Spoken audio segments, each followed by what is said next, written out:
Thank you, Chair.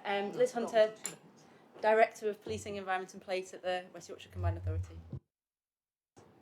Justin Wilson, Policy Manager, Environment and Infrastructure.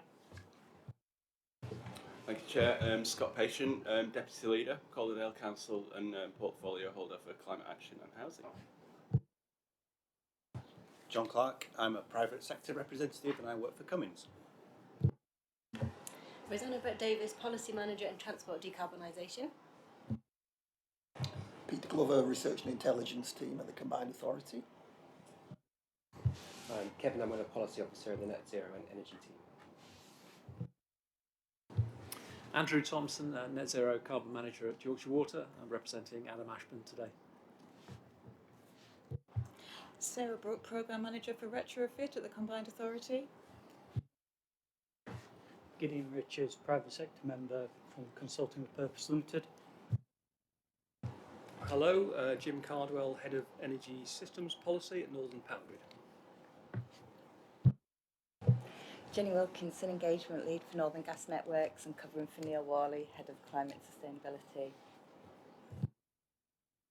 Good afternoon, everybody. Councillor Katie Dye from Leeds. Adam Hunt, Committee Support. Joan Atkinson, COO of Infinium.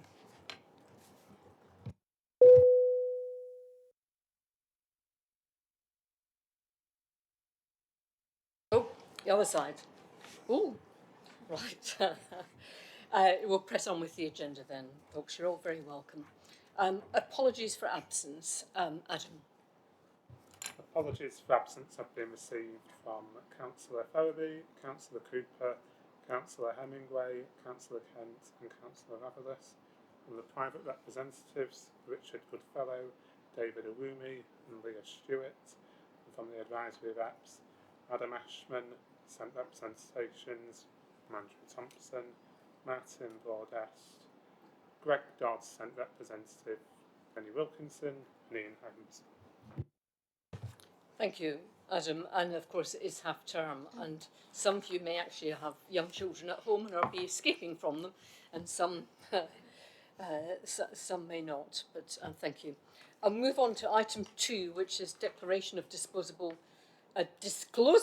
not disposable as it says in my briefing, disclosable pecuniary interests. Can members highlight anything where they think there is a particular, within these papers and the things that we're noting today, any particular interest, particular pecuniary interests? Gideon. Yeah, don't think there is, but I'll just mention it that I do have a renewable energy company, so for wind and solar. So, but I do want to make a point when we talk about EVs about that. So it has no bearing, but. We'll make a note of that, thank you. And I'll move on to item 3, exempt information, and agenda item 12, the EV infrastructure strategy contains some exempt information within the meaning of Schedule 12A to the Local Government Act 1972, and officers have weighed that up and considered that the public interest in maintaining the exemption outweighs the public interest in disclosing the information, and you'll be familiar with this where there are commercial considerations, particularly for the reasons that are outlined in the report. So that's acceptable. Move on. And we'll take a look at the minutes of the last meeting, which was the 13th of February. And although it doesn't say so in the notes I've got here, I read the minutes thoroughly, and I was delighted to notice that Gideon had picked officers up on acronyms, and I was delighted to see that because we all fall into the habits of our own professional acronyms, and it's very useful to have those clearly laid out. There were some action points from the last meeting. Liz, do you want to just go through those? Sure, thank you. So we particularly talked last time about EPC standards, and I know, Peter, in the work that you've been doing, you've been looking at this particularly for works for new buildings, which I think you've mentioned in the report kind of coming up, so we can discuss that in more detail when we come to your agenda item. So I think, as noted at the last committee, We think that the inclusion of conversions within the EPC figures for new dwellings help explain some of that, the residual proportion of new dwellings that fall below the EPCC. So if you remember, we had this conversation and recognised that there's quite a number of new buildings, or we thought of new buildings not reaching that standard. So the team have looked at that, and we continue to do what we can with the information that we have, but that's what we have, but that's kind of where we thought. We also, there was some questioning around state of the region and the indicators that you have asked us to look at. The state of the region is being reviewed at the moment, so it's something that we can think about going forward about what information is both kind of nationally and kind of locally accessible. And I think we also had the conversation about indicators and the pathways work, and we've got a private session at the end of this meeting to get a bit more detail into the pathways work. So I think this is a bit of an ongoing piece of work, but please let's pick that up, I think, when we come to the private conversation later. There was also questions about the flood alleviation schemes. I think particularly Gideon, you'd asked some questions, and officers have been back in touch with you directly, so I think that's been picked up. It has, and it's been resolved. Thank you. Thank you. Better Neighbourhoods, you asked us to see a list of the projects, and that's been circulated, to my understanding. I'm seeing some nods, so that's hopefully happened. And we also asked about the big climate chat, and this is on the agenda under item 9. So hopefully it's either picked up in agenda items or has been dealt with directly with members as needed. Thank you, Liz, and thank you for the comprehensive minutes. In terms of Chair's report, well, certainly we've had local council and combined authority elections since then, and we're in the middle, of course, of a general election period.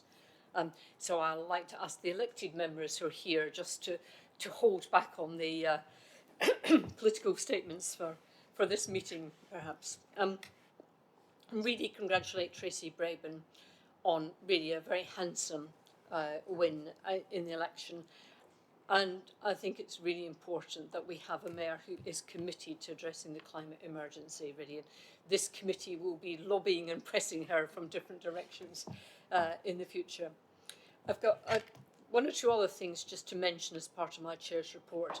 The first is, and you will remember, I hope, the discussion that we had about a skills audit, of understanding that we come from different backgrounds with different levels of knowledge in different areas. And the skills audit was carried out with members of the committee, and 3 actions from that skills audit have been identified. The first of those is that a number of committee members talked about having assurance training in terms of the combined authorities assurance process, and not simply the sheer length of time it takes, but actually understand the different stages of the quality and assurance process that the combined authority goes through. This is public money, it's accountable to the Treasury, and I would argue is also accountable to the good people of West Yorkshire. And so it is important that we understand our bit as the Climate Committee in relation to making decisions where money is being spent. So that training to be arranged. And if I could just pause there and just canvass opinion in terms of timing for a session on the assurance process. Liz, do you want to just say something about the options? Thank you, Chair. So we are in the middle of updating some of the assurance process. We have been taking feedback from partners, but we think we could either do something in July, so maybe hold a private kind of workshop with yourselves, or wait till the autumn to do that. So if there's any particular preferences, so either before the summer holidays or sometime after, let us know. If you don't, we'll choose one of them. But if you've got particular preferences, then opportunities to say. Any immediate thoughts? July or September time? Any strong feelings in the room? John? I would rather have it in July rather than September. Yeah, I prefer July. It gets very busy after school holidays.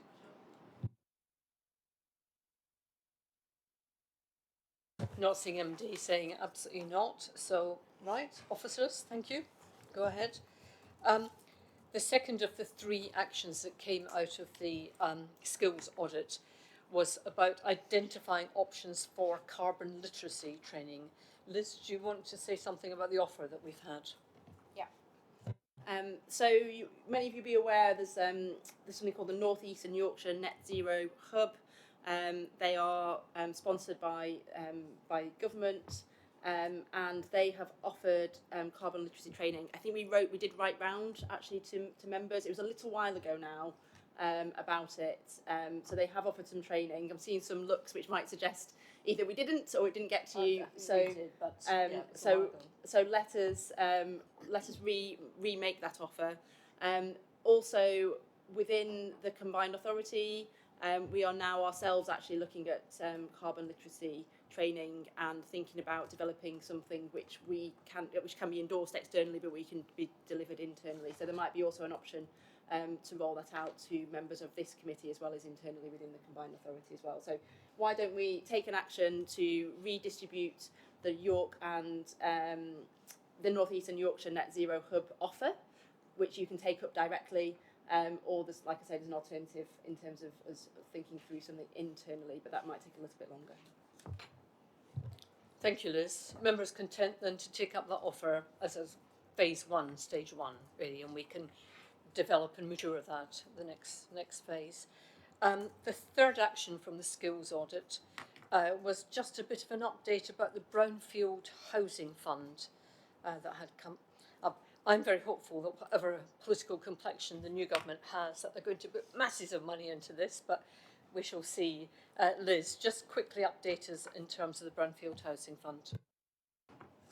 Thank you. So the question was asked about the number of homes that the fund is delivering and the sustainability of those. So if I may read the numbers. So to date, the programme has 26 approved schemes that will deliver over 5,000 homes, of which we are expecting 1,770 to be affordable. And then in terms of energy efficiency ratings, all schemes will have EPC rating of C or above, with at least 3,600 expected to be a rating of A or B. So that's obviously more than expected in terms of the standard, which is EPC C. So could you say the last number again? Sure. So we're expecting 3,600 homes to be A or B. But obviously the actual confirmed EPC ratings aren't available until homes are completed. But we're obviously hoping that that's what they'll reach, and the majority of homes are obviously still under construction, so we'll wait to see that come to fruition. Thank you, Joe. Thank you, team. Thank you, Liz. I attended the UK Reef Property and Placemaking Conference in Leeds last week, and I think there were about 13,000 people attending there, and that question of retrofit and our focus on West Yorkshire in relation to that was a really, really strong item. But we'll come back to that later on the agenda. Okay, I think that's all from me in terms of highlights. If we could press straight on then to item 6, monitoring indicators, and that's over to you, Peter. Thank you, Chair. So the purpose of the paper is, as usual, to present new information that's become available against the selected indicators since the last meeting, and also to revisit some of the points that were raised in the last meeting to provide clarification. And that's mainly around EPCs, and Liz has already touched on some aspects of that. So the first area to update against would be publicly available EV charge points, electric vehicle charge points. The latest figures show continued progress in the rollout of devices. In fact, there's been a 35% increase in the count of devices in West Yorkshire in the latest year to April 2024 alone. It should be said, though, that growth has come from a low base.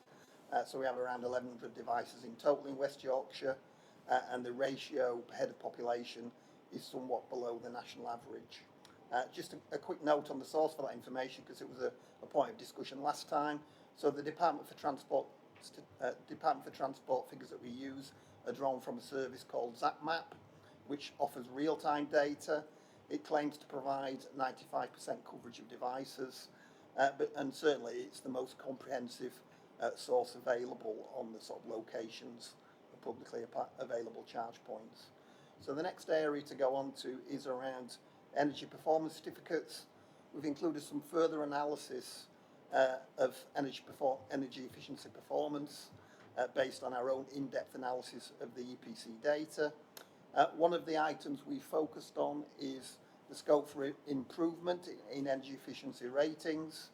And what we find from the data is that 4/5 of dwellings with a rating below C have the scope to be raised to a rating of C. In addition, the potential to reduce carbon emissions from dwellings with an EPC is estimated to be 42% through identified improvements. Now, the key caveat here is that all these estimates are subject to the technical issues and limitations associated with EPC data and the way in which the assessments are conducted, but we think it is still a useful benchmark. Liz also mentioned about the discussion regarding EPC performance of new dwellings.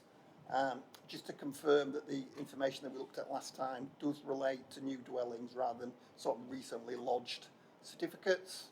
And the key question was about what is included in the residual 7% of new dwellings that fall below the rating of EPCC.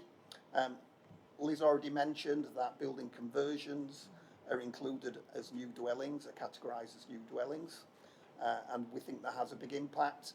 They're not actually flagged as a separate category within the EPC data, but we know that, but they are included, and we can see them through visual inspection of individual properties and see that they do make up part of that category. The other point to mention is that the analysis we presented covers all EPC lodgements since 2008. The further back you go, the worse the energy efficiency performance of properties tends to be. So although they're classed as new dwellings, that relates to lodgements going back to 2008. And the final set of figures that we've included is around fuel poverty. This relates to the number of households that spend more than 10% of their income after tax and housing costs on energy bills. And the latest figures that we have show that 280,000 households, or 29% of those in West Yorkshire, are in fuel poverty. But we need to update those figures again to reflect the more recent announcements around the energy price cap. Back to you, Chair. Thank you, Peter. The committee are being asked to note the headline analysis of the indicators, and Peter's pulled out a number of issues for us to look at: the EV infrastructure, the whole question of retrofit and EPC that we've touched on already, and the question of fuel poverty. Are there any particular things that members of the committee want to comment upon? I'm going to take. I'm sorry, I wasn't sure you were indicating yourself, yes, I am. Gideon. Hi, thanks for that. Just a couple of things. One, a correction on slide 30, on number 38. You've got flood zone 2 and flood zone 2. Just so I pick that one up, just as a typo. In terms of the actual fuel poverty, I understand the way it's linked to your income, but we need to look at this in a different way in some respects, because we need to look at it in terms of the actual energy that's used as opposed to how much they're paying. Because a lot of people on the lower end of the income scale, if they're on meters, they're going to be charged higher anyway. So there's a distortion there in some of this, that it would be nice to understand underneath that what we're actually talking about and what difference it will make if we could actually get the energy efficiency measures into those properties and then see what happens. I don't know if there's anything we can do with that at all from the government data, but it might be helpful if we could look at something in a survey of some form. Thank you. Scott, Councillor Patient? Sorry, can I? Jane, yeah, no, it's it's all right. time, It's all right. wasn't Yeah. it? Just really a question. The 42% savings or reduction in carbon emissions that you refer to. How do we correlate that back to the Better Homes Hub and the numbers that Liz was talking about, it would be really good to have a carbon emission reduction percentage that could be related to that.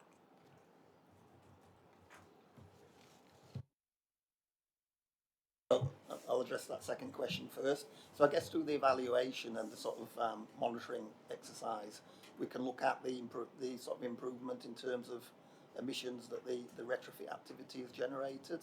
It might well be higher than 42% because that's the average across the housing stock for which we have EPC data. But obviously with the caveat I mentioned around the quality of the EPC data, which is a subject of some debate, but we could, that's something that we could look through sort of post hoc evaluation of the improvements that have been made. And we might come back to that on a later agenda item. Thanks, Shee. Peter, yes. In response to the first question, we do have the information from EPCs around the sort of the energy side of things, and I guess we could look at areas that we know are deprived and where incomes are low, and try and target in that way. Look at the extent to which more deprived neighbourhoods face a big gap there in terms of energy prices. Gideon? Yeah, can we maybe see if there's anything in NEA and people like that? At National Energy Action, thank you. They might have some better data on these kinds of things as well. Thank you. Thank you. I think that's noted. One. Jenny wanted to come in on that. Hi, Jenny. So it might be worth looking at the Fuel Bank Foundation as well. The Fuel Bank Foundation might also have some of that kind of prepayment piece, or where that real fuel poverty and people claim in that extra top up. That may be another source. Just to mention that when calculating the data and using the sort of energy price calculation, we do use the prepayment sort of threshold rather than the sort of the direct debit threshold. But I mean, it doesn't make a big difference to the values, but something we do. Thank you. Question from me, really, and maybe it's for something for us to pick up a bit later. But I'm conscious that we have now got combined authorities, more of them spread across the country, and I'm wondering about comparability in terms of what data is being collected in those regions and sub-regions that can actually give us a degree of comparability in terms of data, and are we all working with the same monitoring information, really? So it's a general point, not for this meeting, but to think about in terms of the future. Before you come back, I'll take Councillor. Yeah, thank you, Chair. And I guess just briefly on the EV thing, I was reading in the news that a report by Howders was saying West Yorkshire's got the highest amount of EVs registered from 2019 to 2023, behind Outer London and Greater Manchester. So that's something to be shout about, and really push us to drive that infrastructure up. I just wonder, Chair, as part of a new sort of year, if you will, a new civic year, if there's the possibility to for the committee to take a more thematic deep dive approach in terms of monitoring. We do this at each meeting, and perhaps where there's indicators on certain themes, we can progress updates on projects relating to that theme. I'm saying this because I know that frequency of these meetings is reducing as well, so perhaps there's the opportunity to do that. It might allow a bit of a deeper discussion of what current work is expected to deliver, and maybe a better reflection of whether the work meets the scale and pace needed as well. So I guess as a final bit, I might also spark productive discussion on how local authorities and Wicker might best collide and do some of that work. Just really on Gideon's point, really sort of sparked a thought around there's always variances in these things, isn't there, and there's unknowns in how we extrapolate some of that data. So just throwing it out there, Chair. Thank you. And I saw one or two nods around the room in terms of thinking about themes or deep dives in terms of some of the things before this committee. I should say that future frequency of meetings is something that will be discussed at the Combined Authority on the 20th of June rather than something that's been decided. But certainly saw around the room a few nods in terms of thinking about a deep dive into some of the specific areas, because we are covering a range of subjects, and I think a number of us would find it useful, really. I'd like to explore EV charging strategy in Dundee, and noting that tenement blocks often had EV chargers sitting outside the tenement blocks, serving a number of parking spaces nearby. And I thought, who knew? Who knew you could have EV chargers for tenement blocks? But I just throw that in as a thought in terms of some of the things that we could look at where there is comparability across borders. Gideon. Yeah, on the last bit, can we have a road trip, please? I've been meaning to go up there for a long time. Everyone talks about up there. Just go back though to the EVs and EV charging. I think we talk about it in terms of residents and per 100,000, and we're doing quite well. What we have to remember though, there's a huge amount of the EV charging that is about people coming in and going out. So whether they're working or they're on the way through to somewhere else, and we really need to make sure that we get the right balance and the right mix of everything in terms of dwell times. Like, it can have a huge influence on a town as well. So some of this. So the other thing that I was going to ask to go with this is to go with the deep dive. Is there any way some of us who have a particular interest in things can get more involved with the discussions on the way through as well? It might be helpful. Thank you. Thank you for that. I'm not expecting you to come back on all of these things, Peter, but that's very helpful. Thank you. Are the committee then content? We've given that a bit of a discussion. Are members happy to note that particular report? Thank you. Okay. We'll move on then to item 7, the Better Homes Hub. Is that Sarah? Is that you? That's it, yes, thank you, Chair.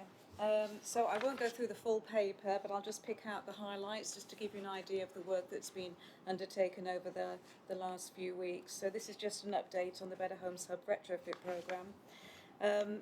Firstly, the programme responds to concerns that were raised by the respondents in the Mayor's Big Climate Chat, which I think is in item 9, particularly those relating to their home. The chat shows that a major barrier to reducing energy use and carbon emissions in the home is cost, 69%, lack of confidence in companies and tradespeople, 39%, and the level of disruption in the home, 26%. So the projects that I'll give you a quick update below directly consider and address some of these issues. Firstly, an update on the one-stop shop. Work is now ongoing to develop the business case, with the intention for this to be submitted to the Combined Authority for consideration at the September 24 meeting. Subject to approval, contractors will be appointed to manage the provision of advice and the installations to residents in November 24. It's anticipated that the one-stop shop will launch in 2025 after a short mobilisation period. So there's good progression of work on there. The second update is on the low-interest loan. This is the 1.5 million low-interest domestic retrofit loan.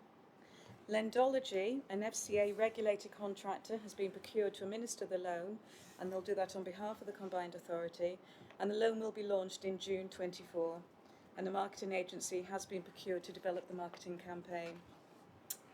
The loan will be open for applications until the end of March 26 or until all funds have been lent. The third scheme is the area-based schemes. Basically, following the approval of the business cases for Calderdale and Leeds, work has been undertaken in drafting and finalising the legal agreements, and delivery on both of the area-based schemes is forecasted to commence in summer. I think summer's going to be very busy for retrofit. Discussions on the area-based schemes are still continuing with remaining district partners, Bradford, Kirklees and Wakefield. The areas that we are looking to focus on is the blending of finance, which is partly going to be tested in Leeds, but we need to do more work on how we bring the finance together, and on customer communication and support. How do we help the customers through that journey? Fourthly is the Social Housing Decarbonisation Fund. Wave 1 delivery has been completed and DESNZ have confirmed it's completed. 916 properties have been retrofitted. Wave 2 is in delivery with 542 properties retrofitted to date, with a potential of 1,700 more to be completed by September 25. DESNZ have commenced consultation on Wave 3, and we think they're going to start to launch the bid again in summer this year. And we can give you more details of that at the next committee meeting when we know more ourselves. Next, a quick update on the solar collective buy-in scheme. Following a procurement exercise, the combined authority is looking to deliver the Solar Together West Yorkshire scheme. This is going to be a collective buy-in scheme aimed at promoting the adoption, I think I've said that correctly, of solar PV panels, battery storage and electric vehicle charging points. The combined authority is funding a direct marketing campaign to approximately 161,000 West Yorkshire households. Subject to the uptake of the scheme expects to result in over 800 installations by March 2025. The contract is anticipated to be signed in May 24, with installations projected to commence in September 24. And the launch is due for June 24. And finally, the West Yorkshire Housing Partnership Scheme. So this basically is a project working with the social housing providers. The installations are projected to commence in August 24, and it can enable the delivery of solar panel installations of up to 1,500 social homes in West Yorkshire. The CA is contributing 5.4 million to the total costs, and basically once implemented, it is estimated that the scheme will enable up to 915 tonnes of carbon emission savings per year. Based on the economic appraisal, there was a potential revenue income of £282,000 per year, which would be for roughly the life of the panels, which is 20 to 25 years. And I think that really is an update of where we've got up to on Better Homes Hub. Any questions? Thank you. Any questions or comments? Katie. Thank you. Can I ask a question about the loan? It says it's going to be launched June 2024. So what form will that launch take? How are we going to ensure that anybody who's interested will be able to find out about it? Yes, apologies. I had asked for those details. I haven't got the details of the marketing campaign, but I will, again, as soon as we have something firmed up, I'll get back to you. Apologies. Yes. Gideon? Yeah, I was wondering what the loan rate was in terms of saying it's a low rate, but it doesn't say what. I think 3.26% is counts as low these days. Really quite low. Can I abuse my position as chair and come back to the area-based schemes, because I wanted to do a little plug for Golderdale in relation to that.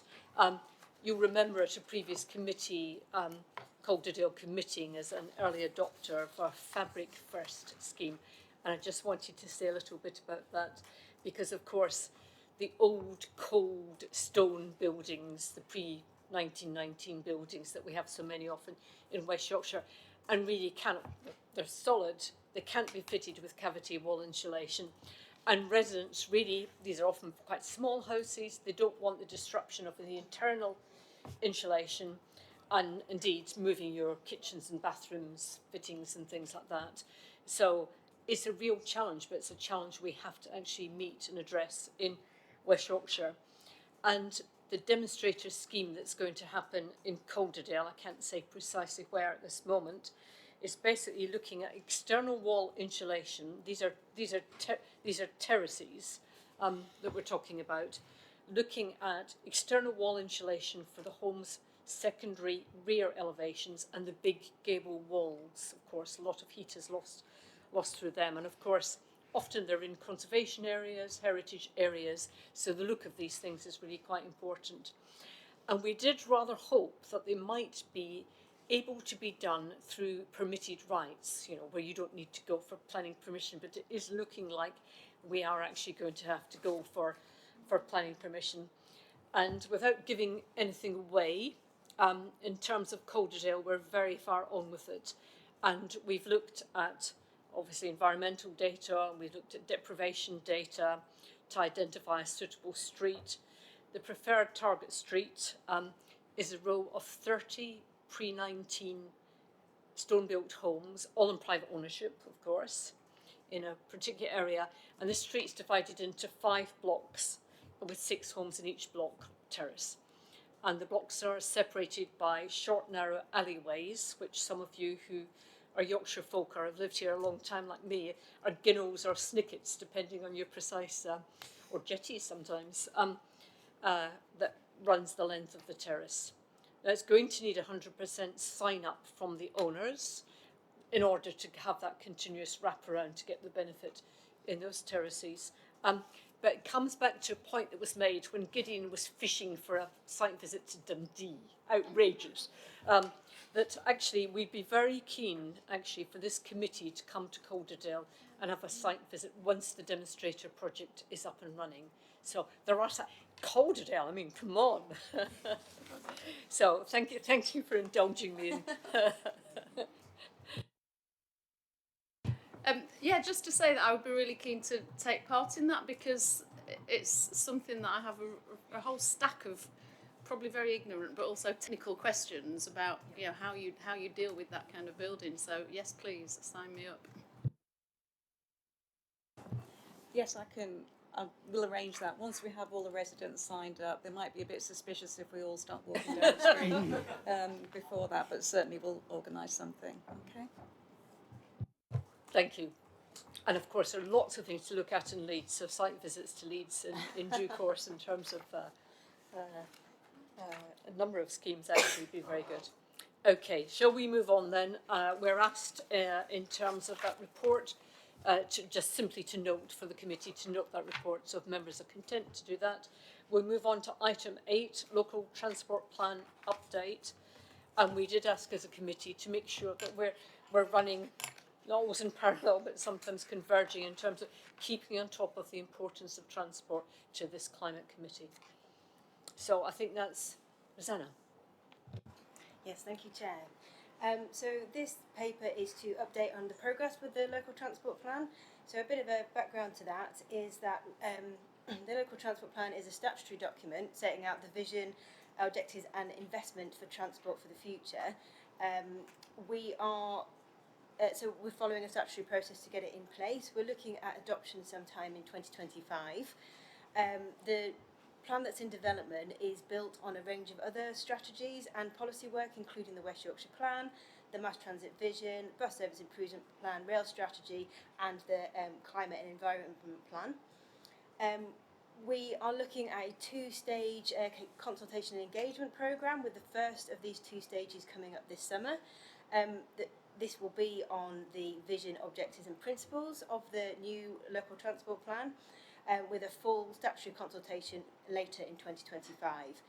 So this work has been developed in co-development with district partners and looks particular focus on what is required to support better buses through bus franchising as well as mass transit.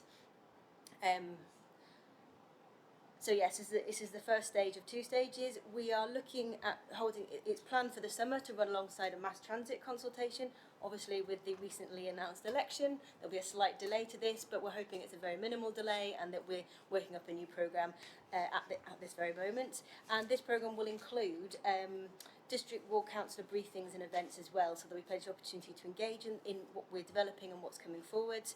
And we're hoping there will be a revised programme very shortly we're able to share. Thank you, Rosanna. Any points that people have had from the reading of this consultation? Scott? Thank you, and thank you, Rosanna, for the report. I'll say the same thing that I said at Transport Committee, and I'll say it verbatim just so it's not lost in another forum. So, here we go. The LTP needs to make sure the required step change in road space reallocation and reducing car dominance through increased uptake of active modes and public transport If we fail to agree on these strategic principles and be bold and ambitious, then it will constrain our ability to meet our climate change, economic and social and environmental objectives. I'd say it's vital, and this is for everyone in the room, that members participate in the process so concerns can be raised and considered as the LTP progresses. And I called that Scott's Active Travel Rant version 2.0 because it's already been delivered in a public forum. So thank you, Chair. Thank you, Scott. Gideon? Yeah, I just wondered if we could have maybe a bit of a thought on what's going to happen with the public transport and the electrification of it. Hopefully not hydrogen going forward, but the electrification of it and where that's going. Thank you.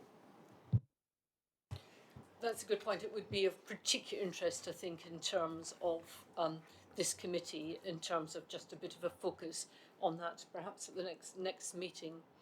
And of course, we've been talking about EV strategy, and we have not been talking about, which is very much part of the overall transport plans in terms of mass transit, the LTP, road sharing and so on, but things like given that the Mayor and the Combined Authority have agreed to progress the option for bus franchising, you think of all of the parts of the process of getting towards where, say, Greater Manchester is at the moment.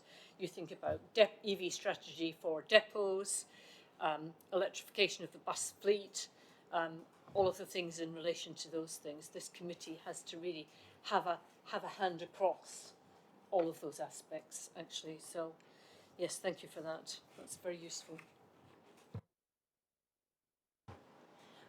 Yeah, very happy to bring a future item on this if it's of interest to the committee. I very much agree that electrification of the bus network or zero emission vehicles of public transport is very important. We currently have a programme under bus which looks at electrification of a set proportion of the fleet. We're looking at how that works in the bus franchising. Now the ownership model may or may not have changed. We'll definitely bring more detail with that one. On the hydrogen question, the vehicles we've invested in from this point have all been on the electrification side because that's where the technology is, and we don't have hydrogen refuelling as yet in West Yorkshire. However, we're looking at the best technology for the right situation for West Yorkshire, and there is other work going on at this moment in time in hydrogen which is informing this question. So it's a bit of a work in progress. Thank you, Rosanna. Members content then to note that report and to keep transport really high up our agenda? Gideon, yes, quickly. Sorry, can I just make one further point on this?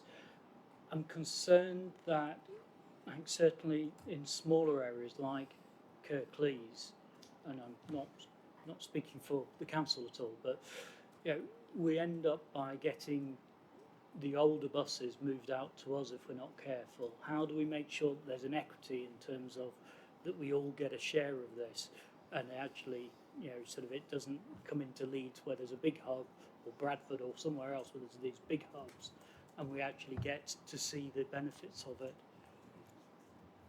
You are speaking the language of Wakefield, Kirklees and Calderdale. Which officer wants to field that one?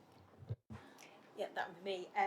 So we're hoping that franchising helps to address this problem. Under previous bus funding models, the government ran a programme called Zero Emission Bus Regional Areas, ZEBRAs, we love an acronym, which essentially said that they would provide the top-up funding. It was a competitive process. They would provide the top-up funding, 75% of the cost difference between a diesel bus and a zero-emission bus. So it required operator investment, and the operators were always going to want to invest where they're in the most commercial areas, in which case we had less influence about where these vehicles were going. Under the new system, under bus franchising, this should give us much greater control about how and where this money is spent. So we're hoping to overcome some of these previous issues we found in the past. Scott? Thank you, Chair, and that's really good to hear. I just remembered something that was probably worth mentioning to this group, so that's related. So on the 27th of June, and again, quick plug for Calderdale, Active Travel England are hosting an ambition event at Todmorden Town Hall. So I imagine some of the stuff that's probably going to filter through the LTP will be relevant there. I know Chris Boardman is doing a talk at it, and we've got other people, so perhaps an opportunity to bring some of these discussions together, especially on the active work. Thank you. I think it's one of the challenges for us as the members, councillors, private sector, different organisations involved in this committee in terms of the general work of the Combined Authority. And I know that at the same time as we're running a big programme that's about mass transit in the future, I'd like to see trams in Calderdale, please, sooner than later, ideally before Leighton Bedford, but I'm realistic. At the same time as we're looking at the LTP, we're looking at franchising, we're looking exactly at Zebra and a decent fleet of electric buses, and we're having the money coming down from central government in these different pots, and we're trying to hold that all together for West Yorkshire, for all 5 districts really. And it isn't easy to get your head around all of these different funding pots and funding streams. And that's why I think we do need to, we need to engage with this particular consultation coming up, make sure that everybody on this committee knows about it and has the opportunities, but also that we keep in this committee trying to pull out those threads and to use our own lobbying and soft influence as much as we can really to put those issues at the top of the agenda. But it's not easy. Members content to note that progress update on the LTP, including the plans for this engagement in the summer. Thank you. And we will move on to the Mayor's big climate chat, and that's Rizzy. Over to you, Rizzy. Thank you. Hi everyone. Hope you had a good bank holiday. Don't get too rained on. Yes, we've got some stats in the update, so I hope you found that interesting to read.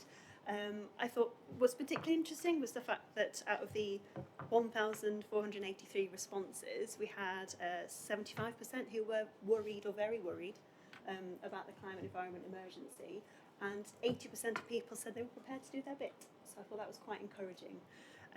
There were a few written comments that people put in the free text boxes, which I thought might be quite interesting for some myth-busting exercises, some people saying things that perhaps hasn't quite got across to the public properly, and a few messages that we can use, like we've already said, for the Better Homes Hub, in terms of the using the messaging to overcome those barriers. So people have told us, yes, it needs to be more affordable, so that's where the low interest loans and the list of trusted contractors could come in. And also some data from that main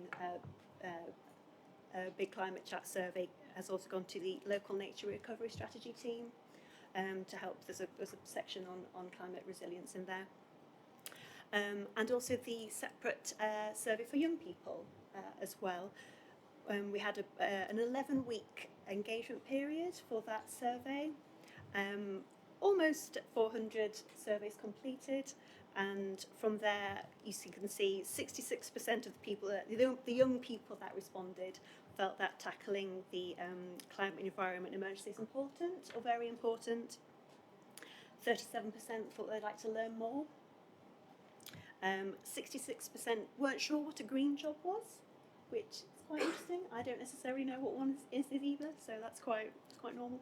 So there might be something there we can do with skills with them, and yeah, the rest of some stats there in that report that I hope you'll find interesting.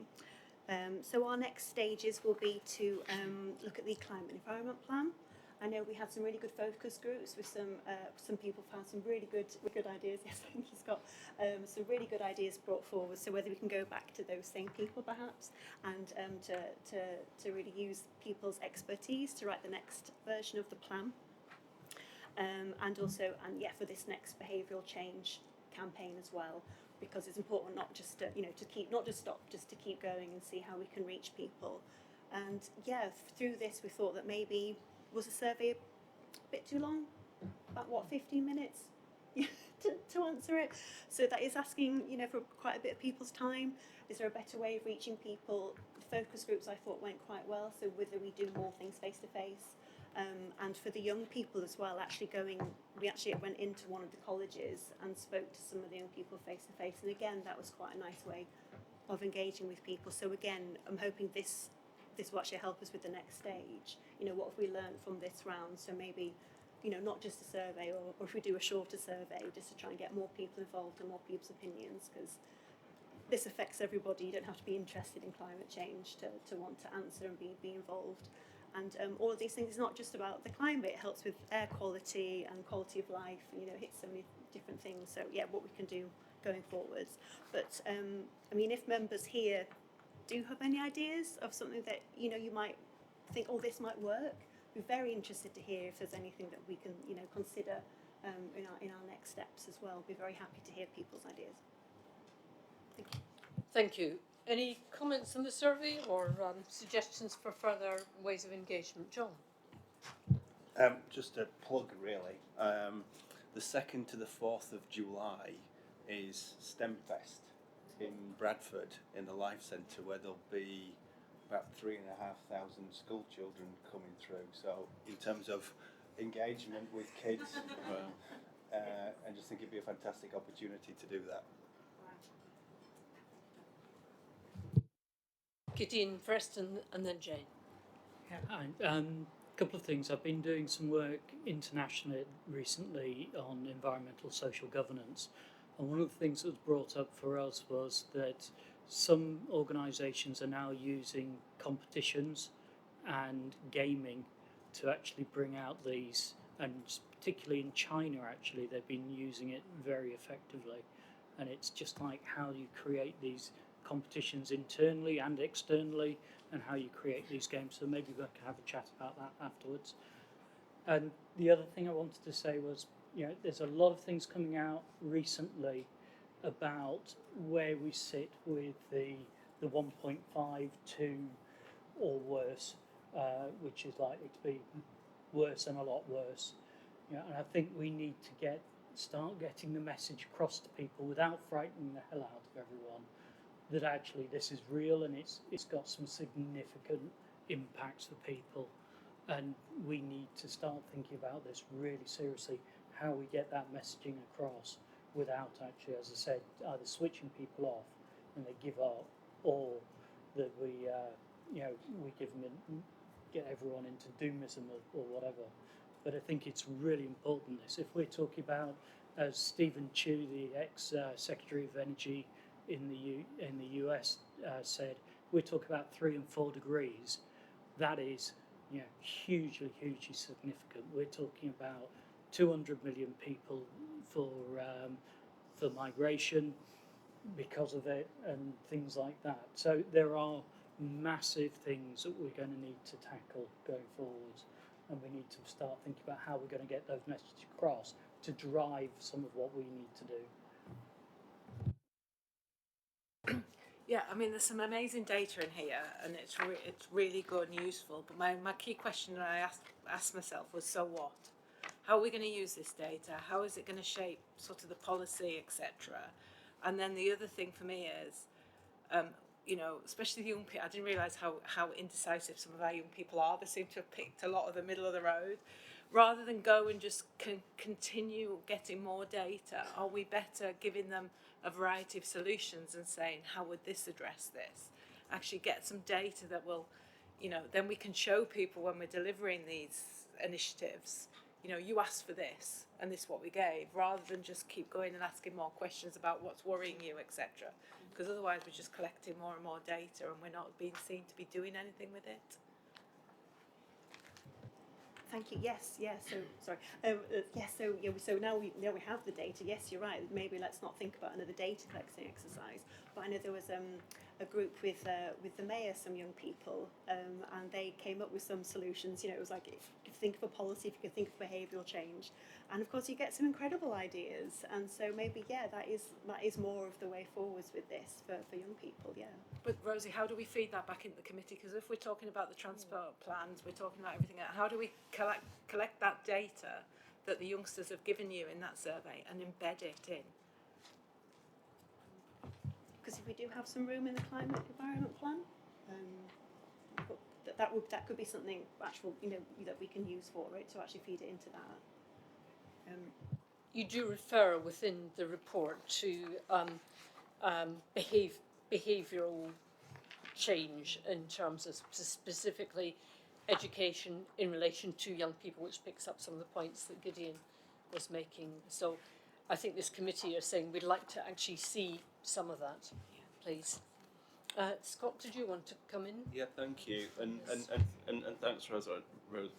Sorry, it was really good to be part of the, I think, in-depth conversations, and we got some really rich data out of them. I guess it'd be good at the end to see the stats displayed a bit more visually. You know, tables and charts. You know, they're always helpful and accessible for people to look at.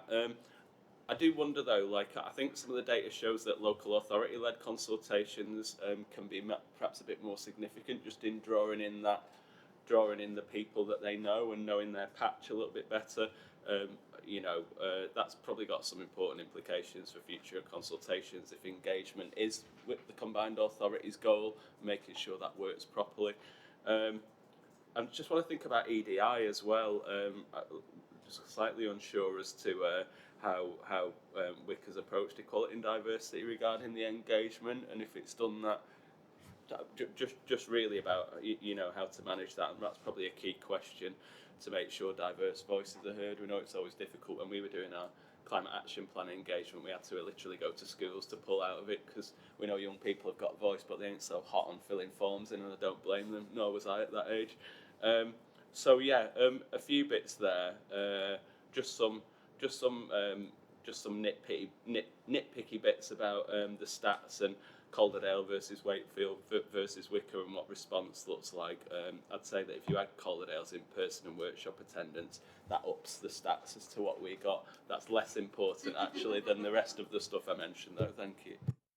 It's not a competition, Councillor Patient. I'm going to take Katie, then Gideon, then Andrew. Katie. Thank you. I wanted to pick up on the green jobs thing. I mean, it's something that we've discussed around this table before, haven't we? And the idea of, well, what exactly is a green job, and does it matter if young people know what a green job is or not, as long as they're presented with the information to be able to have a career in green jobs, really. So I'm kind of less bothered by that than where do we go next with it in terms of engaging with young people, in terms of careers fairs and places where young people get information. There are places throughout the papers for today's meeting where we talk about skills shortages and things that we're going to need in terms of EVs, in terms of heat pumps and things. So how can we use that really to get at young people, kind of where the young people are, but with the information that allows them to make those choices? Because certainly, a lot of young people's careers information doesn't come from people who have that knowledge. It comes from their peers or their families or teachers who are behind the times. So I think that's something that's really, really important. So, going to the STEM Fest, going to careers fairs, getting at places where young people are. And then one more point that I've lost how much climate information young people get from TikTok, but it was a frightening amount. And there's some very dodgy science around on TikTok, and I think that there's something that we really do need to be aware of. I mean, Gideon, the point you made about the changes that are coming our way, how many young people are aware of that? I certainly see an increasing number of not just young people, but people who are kind of anti the climate science that's around, which I find is really worrying. So, is there anything we can do to kind of work across that, really? Thank you, Katie. I'm going to take Gideon and Andrew, and then I'm going to come back to Rosie and possibly Liz to wrap up. Thank you. Yeah, thanks. I think I am in a green job, but I wouldn't swear to it because I really don't know what a green job is either, and I think it's a really important part that we sort of think about this. These are jobs that are in a green space, maybe would be a better way of putting it. I just want to pick up on something that Councillor Patient said, and that is that not all councils are good at communicating. and especially when it comes down to consultations. I have to say that my own is poor at doing this, maybe put it that way. And we have that battle all the time.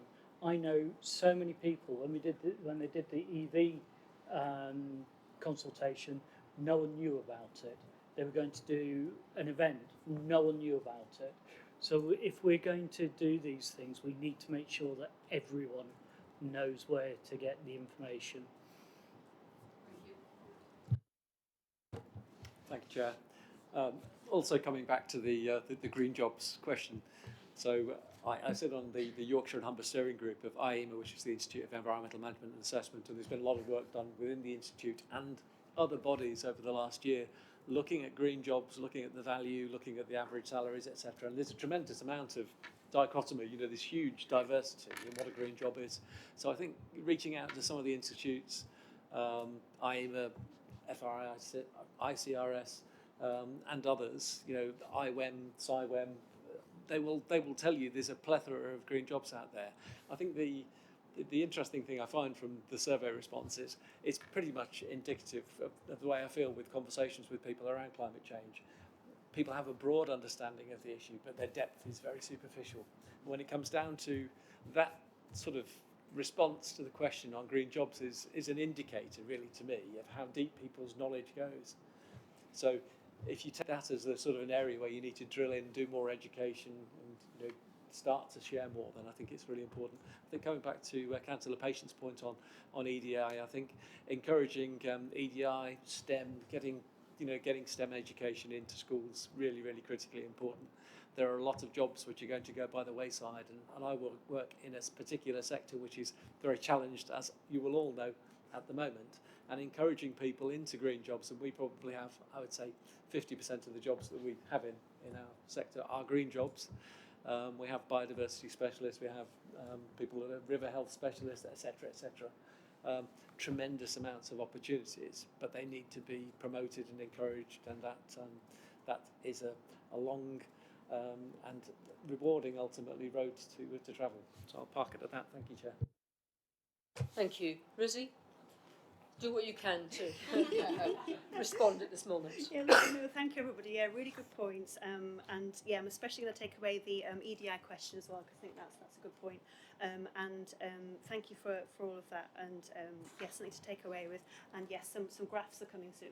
So yes, thank you. Thank you. Liz, do you want to add anything? Thank you.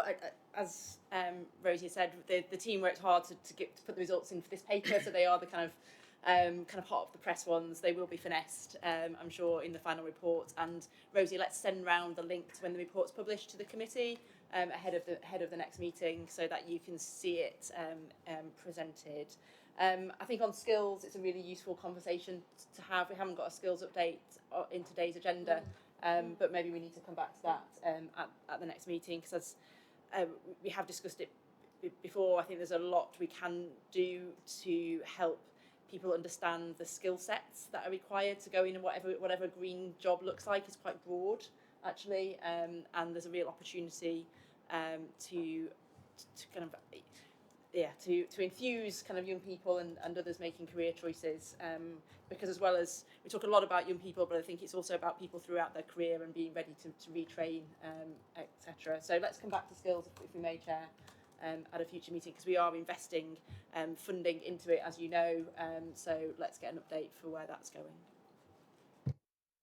Thank you. Gideon, were you indicating or simply gesturing? No. Yes. The Chair's notes here say that committee to consider the results of the survey. I think we've done that. To note that, indeed, as I mentioned, the Informed Behaviour Change campaign will grow from this, following the analysis. And to endorse the proposal that there is a review of the young people engagement approach on this topic, with possible development of a climate education programme, and some nice offers from around the table. So are members content with those? Thank you very much. Thank you, Rizzy. The next item, local nature recovery strategy update, and that's over to you, Justin. Thank you, Chair. Again, I won't read out the full report, just to recap a few points. So the local nature recovery strategy, this is the third update that the committee's had on the LNRS. That follows updates in March and October last year. Just very brief background, the LNRS system is a new mandatory network of spatial strategies for nature, with the CA being nominated by DEFRA as a responsible body, so that's essentially the kind of the lead author for West Yorkshire, working with our supporting authorities, which includes the West Yorkshire districts, the Peak District National Park, and Natural England. In terms of what it will include opportunities for habitat improvement and restoration, which could improve ecological networks, and also map proposals for a specific action to drive nature recovery forward. It will also identify opportunities for wider benefits, so that's including health and well-being, air quality, flood resilience, and access to green, good quality green space. The government's not confirmed this yet, but I think we're looking for LNRS to be periodically updated, broadly between 3 or 10 years, and that will be refined as we move forward. I think it's important to note that LNRS don't allocate land formally, they're not like a local plan. They're essentially opportunity maps that will identify areas where action can deliver the most benefits in terms of nature recovery and those wider benefits I mentioned before. And LNRS also have an important role in terms of biodiversity net gain, and that broadly is the mechanism for offsetting biodiversity loss incurred through new development. In terms of the West Yorkshire programme, broadly we're currently in engagement mode, which I'll touch on in a second, and we're looking to consult on a draft version of the strategy in the winter, kind of around December, February this year, well, December this year, February, early next year, with a summer publication of the final local nature recovery strategy. So just briefly in terms of progress since the last update in March, a lot of that's been focused around the governance and resourcing, and also the engagement elements of the programme. So a steering group is now being set up, which includes membership from local authority partners and key stakeholders, and their role is to drive collaboration with our wider stakeholder network and also highlight potential risks. So you've got the membership of that group in Appendix 3, I believe, in the pack. In terms of resourcing, we've reallocated resources across the service area I sit within, and also my team, and we've also got a dedicated role now looking at the digital mapping. So that's a GIS officer, Geographical Information System Analyst, and some of the early work from that officer's post has been included in the packet Appendix 1 and 2, just for information at this point, providing a bit of a snapshot of the baseline scenario. So that's the known sites with an ecological value within each district. Also, we'll build from that as we move forward and identify further opportunities for nature recovery. And as mentioned earlier, engagement's been one of the main phases of the work for us. So obviously, we've started to put pen to paper, but generally we're in that kind of knowledge gathering phase at the moment, with a focus on hard to reach groups, and also our local authority partners, business and commercial groups, young people, and key ecological organisations. And we're driving that forward again after the general election period. One highlight that I would like to pull out from the report and have a bit of a discussion about today with committee members is some of our engagement with hard to reach groups, so particularly on the farmer and landowner side of things. So in November last year, we procured engagement specialists, Street Space and Nifty Sustainability, to lead our engagement with this group with support from the Combined Authority officers. And this is on the basis of the findings of a series of LNRS pilots, which were run nationally by DEFRA, that identified farmers and landowners as particularly with some of the hardest to reach groups in this setting.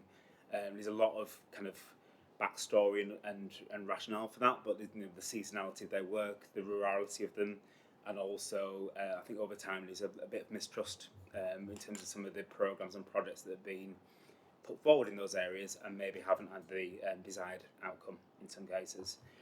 In terms of the engagement that the consultants developed, it was under the participatory democracy approach. Glad I said that correctly. And in essence, this is moving beyond traditional consultation where you're going out, asking questions and feeding back. But it's about meeting people in their everyday environment, having meaningful collaboratory discussions, and then co-creating a vision for change. So you get basically a consensus view from that cohort that you're engaging with. I think in terms of the engagement for the farmer and landowner kind of cohort, over 4 months we engaged with 280 people, over 11 established events, and over 30 interviews, and it included, I won't say innovative, but new and interesting ways of dealing with things. So we did a winter farm walk, and we also hired a young farmer to work within our consultancy team and with my team essentially, to be the advocate for the kind of some of the messaging that we're putting out and some of the questions that we're asking, and be a trusted partner effectively. So in terms of the discussions that I would like to kind of try and have today is in the pack. So at page 83, we've pulled out some of the key principles from the farmer and landowner engagement, which I'd like to kind of just test with you and kind of highlight in terms of some of the findings that we received. They're quite interesting. I think some of them are difficult to argue with in terms of the thought process behind them. But obviously, we have to weave those into the LNRS strategy itself, which has its own rules and regulations set around in terms of what it can and can't do. So I think what we're asking for is basically whether, firstly, does some of these principles and opportunities that have been flagged by the farmer and landowners correlate with your understanding of that community within your districts, and also do you foresee any issues in terms of driving those forward in terms of the LNRS itself? So I think that's broadly where I kind of pass back to you, Chair, and see if there are any questions. Thank you. Jane? Yes.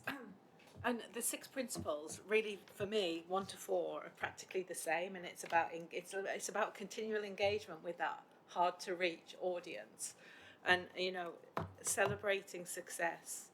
A lot of us, well, I know I am. I'm not very good at celebrating success, and trying to inspire others. How do we, beyond the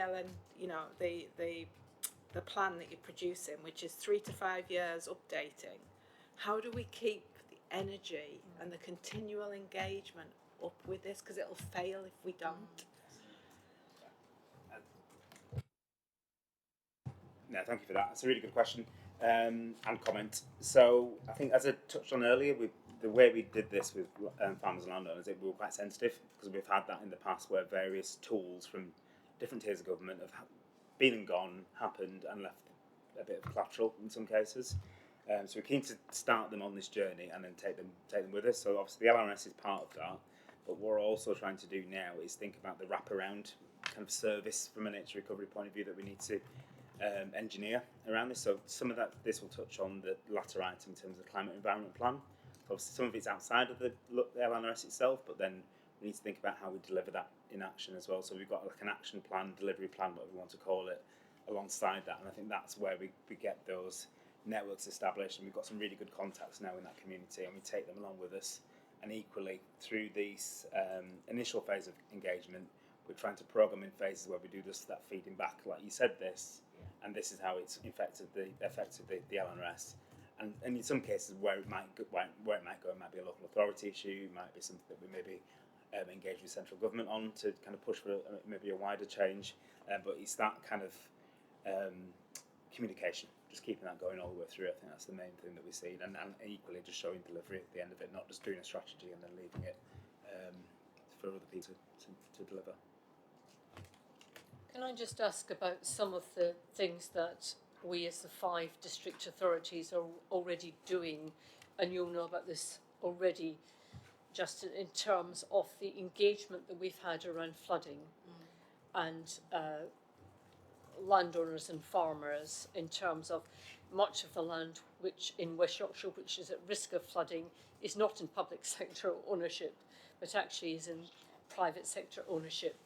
And we can't begin to tackle some of the flooding issues without those. So there are various programmes that we take part in terms of working with farmers and riparian landowners to make sure that they're on board and taking part in those schemes and understand the benefits, etc.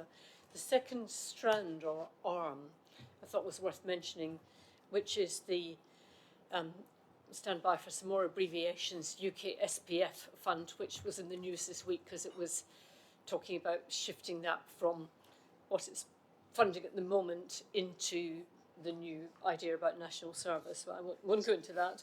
But the UK Shared Prosperity Fund, which is a replacement for European funding directed into combined authorities and councils, some of that money was particularly earmarked for levelling up in rural communities or semi-rural communities in terms of promoting diversification for those engaged in agriculture, in terms of land improvement, etc.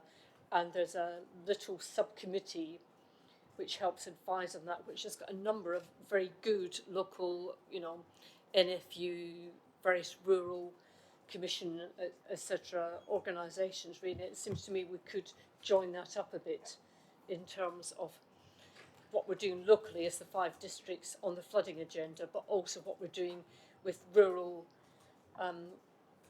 landowners and people occupiers in terms of the diversification, and in some ways this fits with some of that diversification of activities going into the future.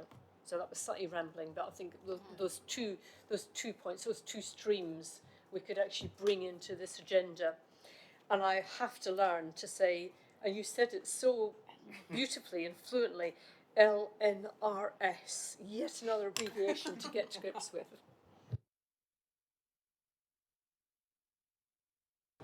Thank you. Yeah, no, and they're really good points, Chair. Just following that, and I know it's going to be challenging, but I think hitting the project dates is going to be vital. It's next summer, isn't it, for everything to be done, and every effort really should be made to try and hit those. I know we're in a state of flux at the moment, but I think you're in good stead too. I'm sure others around the table would be really happy in how you've convened conversations so far and talking about bringing a young farmer onto it. Actually links about the EDI thing, the item before, like you're doing it already. Keep doing that kind of stuff. That's brilliant in terms of bringing those voices on.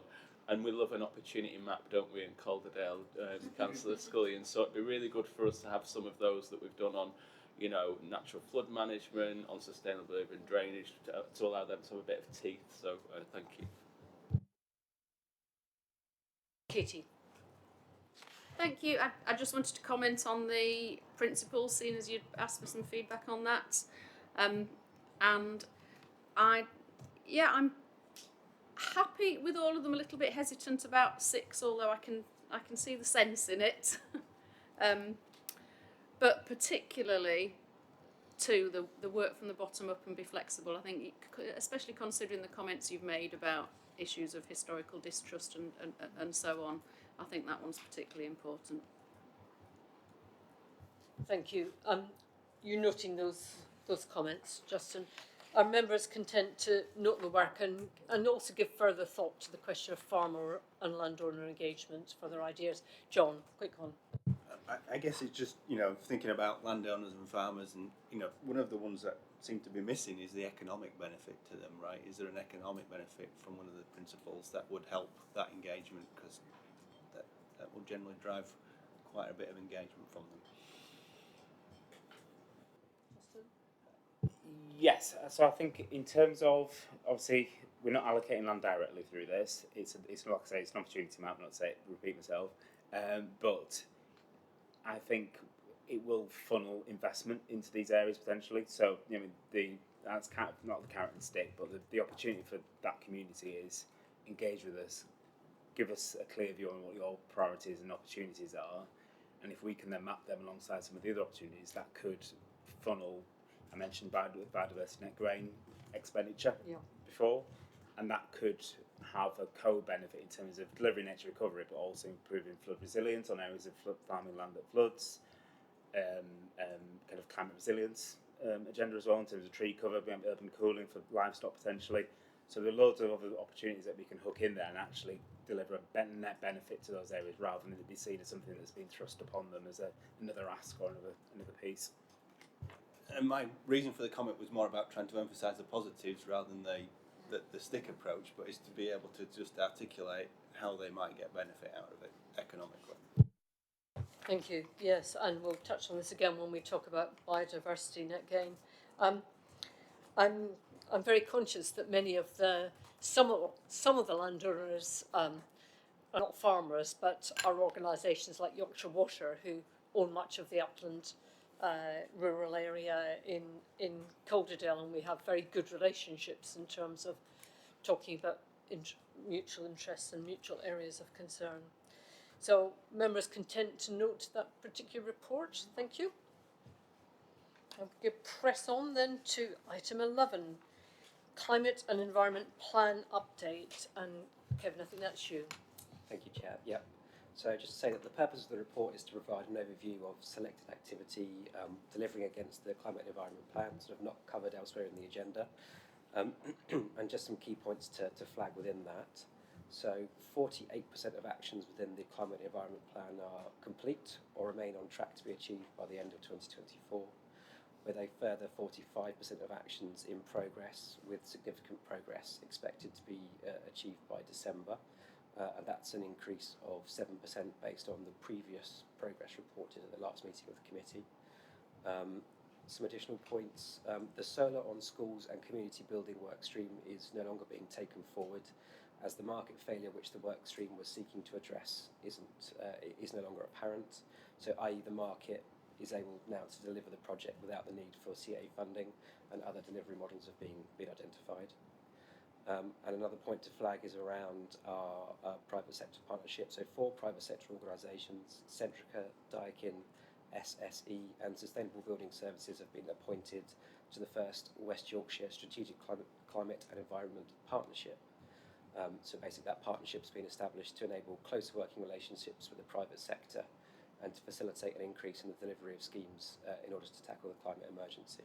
So basically under that partnership, the selected organisations and the CA as well as the districts work together to accelerate the deployment of schemes that contribute to our climate and environment objectives.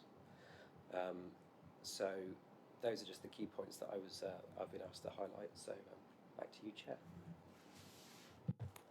Thank you. And you've pulled out particularly the number of actions that are complete or on track, those that are in progress and generally continued steady progress. The solar issue in relation to schools, which I suspect, well, certainly I and other committee members might like a bit of a further unfolding of that issue, and the work with the 4 private sector organisations to help the work to go forward. Could you possibly just touch a little bit more on the solar on schools and community building work stream no longer being taken forward because there was a gap, there was a market failure, the public sector in the shape of the combined authority helped to fill that, but those circumstances no longer prevail. Could you just unfold that a bit for the committee? Yeah, I believe it's para 2.13 of the report, which kind of speaks to that. But essentially, there's been a new delivery model that's been identified, which allows LAs to take what they call a portfolio approach to their installations. So a proportion of the energy generated and sold by schools is being used to repay sort of capital cost of installation. So essentially, it allows the approach allows smaller schools to be subsidised by installations of larger schools. So there's an element of cross-subsidisation there, I think. And I think we have, the CA has updated partner councils, and sort of support is going to be provided on transitioning to that portfolio type approach before the scheme is closed. Okay, thank you for that. I certainly wasn't aware of that, and certainly if it is as described, then support in terms of the transitions, thinking about rural and semi-rural areas across the whole sub-region in terms of smaller schools and larger schools. I know the pressure that the education sector is under really, and certainly support from the combined authority through that transition seems a very valuable thing to happen. Gideon. Yeah, I think I'd like to know more about this one because energy supply contracts, which effectively this is for the schools, have typically in the UK not been very effective. And I'm talking about back to 2004 when I started looking at them because of the cost differentials on them. So I'm just wondering how that's really going to work, especially with the academies. Like, it's all well and good if a school is under the local authority's remit, but if they're an academy, and most are now, how that works. Yeah, just to say I don't have the sort of the details to hand, but I'm very happy to take questions back basically and get Kevin, thank you. I'll just ask Liz to come in and respond. Thank you. Thank you. I'm more than happy to, to outside of this to give you some more detail, because we did do a market exercise to try and talk to suppliers. So the team had done that, and this was based on their feedback. But we can provide you a bit more of that information. I think the challenge is that when you're putting public money in, there needs to be a viability gap, and I think what's come back is that gap isn't where we thought it was when we initially launched this as something we thought we wanted to do. The focus has though been on those buildings within the public, local authority, public ownership. So it wasn't a scheme that was set up for academies in the first place. It was focused on thinking about the assets in public, that the public authorities, that local authorities are within their remit. So we haven't looked at academies because the scheme was for local authority schools. But that is the information we've had back, is about that. It was difficult to be able to make a case because the viability gap just wasn't coming across in the way that we thought it would when we initially, and you all said let's do this, and we said yeah, great, and then we've got the information back and that's what it's come back as. So that's why. Thank you. Andrew, and then Gideon. Really just thought about the sort of the comments we've heard. There's a bit of a golden thread running through about the collective purchasing power, and I guess the more we can bring into the sort of the mix to to buy panels, to deploy systems, the cheaper hopefully the prices get. So I guess taking that thought away, bringing in the private schools, the academy schools as well, bringing in other non-school into the sort of purchasing collective, but then having your sort of focus on your public sector schools as well as a sort of a target. It seems important, but that collective purchasing seems to be something we should be really leveraging as much as possible. We'll be certainly buying a lot of solar panels ourselves over the next 5-7 years, so conversations always welcome. Thank you. Gideon? Yeah, I think I'd really echo Andrew's comment there. I know from my own experience talking to academies that they are struggling to find a way to do this. They all want to do it, but it's that capital cost, and how do we actually make something work for that? Also, we've got a huge amount of organisations who are not-for-profits, who own buildings and are struggling to keep them going as well now and serve our communities.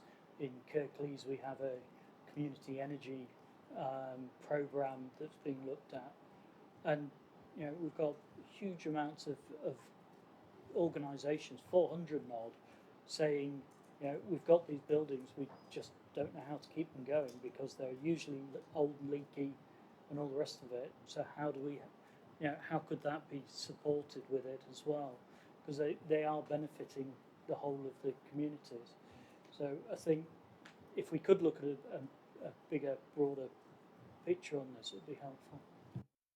Well, let's ask officers to just go in and think about that, and also within the framework of the rules of the combined authority, and whether there's any useful practice elsewhere that we could steal, or rather recycle and reuse, as we like to do. Anything else to add, Jason, or is that? Sorry, I've lost where I am. Kevin. Shall I just? There was a question you asked, Chair, about the partnership with the four private sector organisations. So I think this committee knows, and you've been suggesting that we forge greater relationships with the private sector. So we had an expression of interest in, I'm going to say April, where we talked about in that expression of interest anybody who wanted to enter a partnership. It's not there's no money changing hands, so this is not a procurement exercise in the same way. This is recognising that if you're going to enter into partnerships, then we wanted to be open about who might be possible in entering into that. And it's really about who we can work with, who is investing already or will be investing in the region, and how we can work together to shape that investment, and thinking about where we might be able to kind of think things like sharing information through that partnership. So the team are working at the moment on more specificity about what an MOU between the organisations might look like, and we're happy to share that once we have that with the committee, and a bit more about the detail of what that partnership would look like.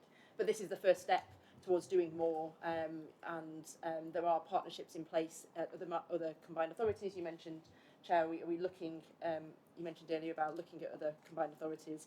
The West Midlands have a partnership with the SSE, and so we've been talking to them and trying to learn lessons from that approach. So we can keep the committee updated, but hopefully it's, like I say, it's something that you said to us in the past about trying to forge better, closer working relations with the private sector. So this is a first step on that. Thank you, and thank you, Kevin. We will note the contents of that report, and we'll look forward to further actions being completed very soon. Thank you. And with a pleasing symmetry, item 12 towards the end of the formal agenda, and we do have some informal part of this meeting afterwards. With a pleasing symmetry, we have electric vehicle infrastructure strategy update. So back to EVs, Rosanna. Yeah, thank you. So this is an update on where we are with the EV strategy. So we have brought the principles of this to committee before, but just a bit of background behind this. Government published their electric vehicle infrastructure strategy in 2022, which sets out the government's approach to delivering charging infrastructure to 2030. And the focus here is about removing barriers and accelerating pace, particularly around addressing market failures. So this strategy highlights the critical role of local government, and particularly local transport authorities such as the Combined Authority, and it's looking at, it even ran a consultation about making such strategies as the electric vehicle infrastructure strategy as statutory in the future. So that's the kind of context behind this. So in the West Yorkshire Climate Environment Plan, there is sets out a commitment to accelerate the deployment of electric charging points, and with a focus on equity provision. So that is the starting point. And the idea behind this strategy is it will become one of the daughter documents of the local transport plan, so it will sit underneath and be developed as part of that piece. So the strategy itself has been a long work in progress, developed in collaboration with district partners for across West Yorkshire, and the idea is that it's supposed to be evidence-led, and particularly led by experts and data sources. So we've worked with the University of Leeds, among others, as well as Northern Power Grid and other actors in this space. The document provides investment principles and design guidance for charge point provision to ensure that what we are delivering meets the needs of those who live in and work in West Yorkshire. And again, the focus here is on equity of provision. We're particularly looking at filling market failures. So in terms of the overview of the strategy itself, the goal of the strategy is to develop a network of charge points which are reliable, safe and easy to use, and accelerate provision, and overcome the barriers to uptake of electric vehicle infrastructure. I won't go into the stats piece, as Peter has so kindly covered that previously. So the document itself sets out the investment priorities that we're looking to kind of cover here, and the two, in line with the national strategy, the two key areas we're looking to kind of fill the gap is about residential charging for those that don't have access. Rosanna, can I just ask you to pause there for a moment, because officers have reminded me that the detail in the Appendix 1 is in fact an exempt item. So in terms of not going into the detail there, and if members wish to discuss that, then we'll have to go into private session in relation to that. Is that correct, Liz?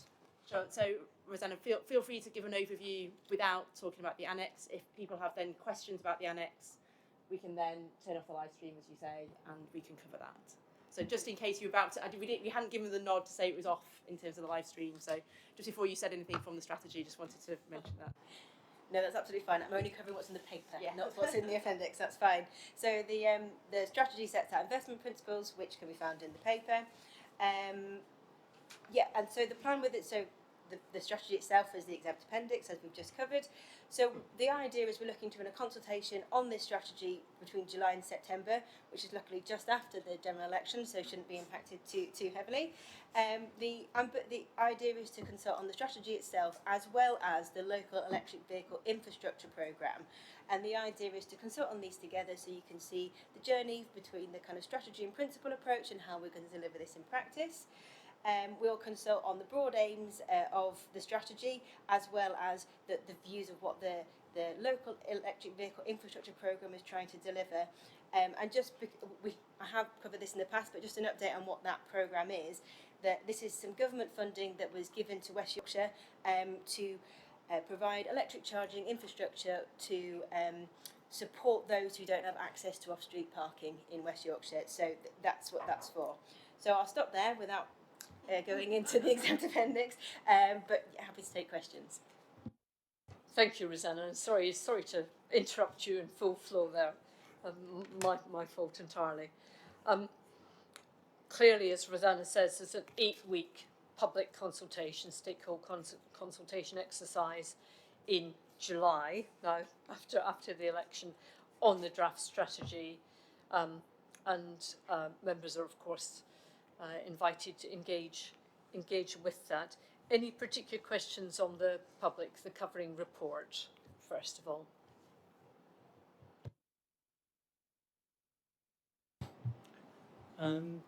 Yeah, a couple of things. How are we going to tie this with renewable energy?